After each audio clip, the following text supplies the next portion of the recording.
আসসালামু আলাইকুম রহমতুল্লাহি ওয়া বারাকাতুহু।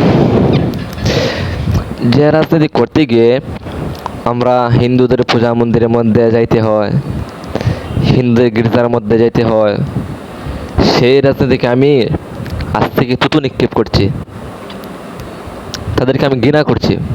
হ্যাঁ, আপনার কাছে এটা একটু আনইজি লাগতে পারে, কিন্তু এটাই বাস্তব।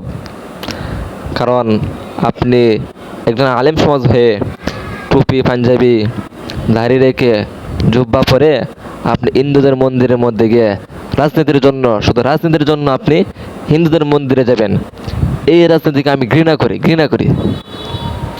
আশা করি সকলে বুঝতে পারছেন।